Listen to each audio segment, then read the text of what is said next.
Welcome back to Noir Alley. I'm Eddie Muller, your tour guide through the sordid cinematic underworld of film noir. Today we leave the black and white chiaroscuro of the 1940s behind for a full-color pop art crime film from the early 1960s. It's The Killers from Universal, directed and produced by Don Siegel and starring Lee Marvin and Clu Gulager as the title characters. It's a remake of the 1946 movie of the same name, which was a high watermark in Hollywood's original noir movement. Both movies originated in a short story by Ernest Hemingway, who got his name above the title on each, even though he provided only the premise. A pair of assassins track down their target, and instead of running when cornered, he accepts his fate stoically. That's pretty much all there was to Hemingway's 7-page original. Don Siegel was working as a film editor at Warner's in the 1940s, specializing in montage sequences, but he was champing at the bit to direct his own films. He wrote a treatment based on Hemingway's short story in the hope that Jack Warner would greenlight it as his directorial debut. Instead, Warner sold the rights to the story to producer Mark Hellinger, who wanted to make it at Universal with Siegel directing. Warner nixed that idea, and Hellinger hired Robert Siodmak instead, which resulted in the big hit that introduced Burt Lancaster to American movie audiences and gave Ava Gardner her breakthrough role.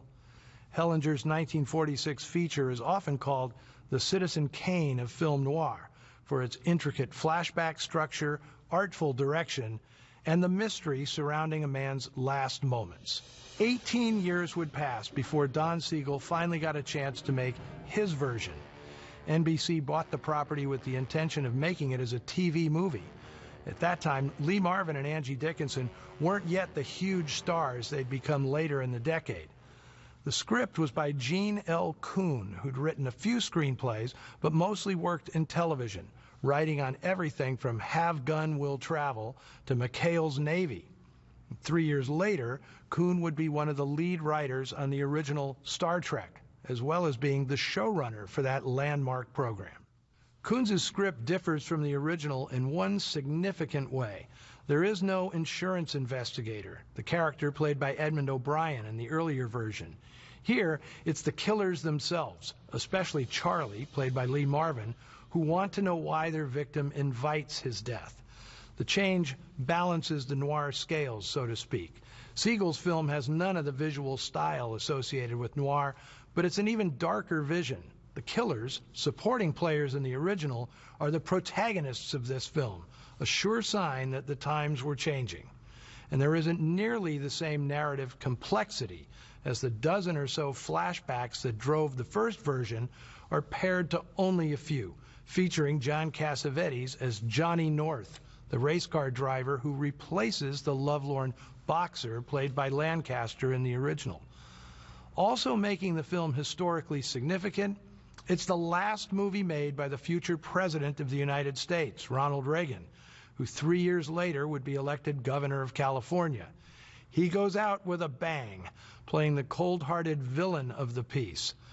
Once Don Siegel turned in his final cut, NBC deemed the film too violent for primetime television, so Universal released it theatrically in the summer of 1964, 6 months after the murder of President Kennedy.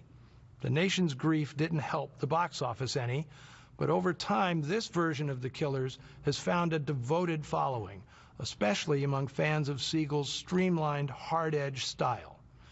Be sure to stick around after the film for a special treat. I'll be talking with one of the stars, Clu Gulager, whose portrayal of Lee Marvin's cool but twitchy sidekick is one of the movie's most memorable aspects. Co-starring Angie Dickinson and Claude Akins, here is the film that many people consider the first example of neo-noir from 1964, The Killers.